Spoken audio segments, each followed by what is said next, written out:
জন্য আন্দোলন করেছিলেন, যাদের বিরুদ্ধে আন্দোলন করেছিলেন, যাদেরকে দোষারোপ করতেন, এখন তো তাদের এইগুলো উঠে বসে গেছেন। আর তার সঙ্গে সঙ্গে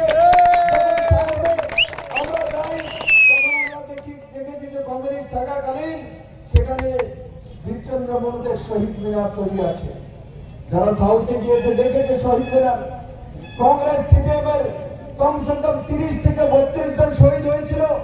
কি কারণে শহীদ হয়েছিল? এনএলএফটি কেন তৈরি হলো? এটিডিএম কেন তৈরি হলো? 80 দাঙ্গা কেন হলো? 2005 পর্যন্ত 80 থেকে নিয়ে ইনসার্জেন্সি দেশে কেন, ত্রিপুরা রাজ্যে কেন থাকলো? তার জবাব কে দেবে? তার জবাব এদের কংগ্রেস সিপিএম কে দিতে হবে। ওরা সবসময় মিলিভোগ ছিল, তার জন্য কমিউনিস্ট লম্বা সময় শাসন করত। আর কংগ্রেসের 3 লবির কারণে কংগ্রেস কোনোদিন সত্তাতে আসতো না, কারণ কংগ্রেসের কোন নেতৃত্ব ছিল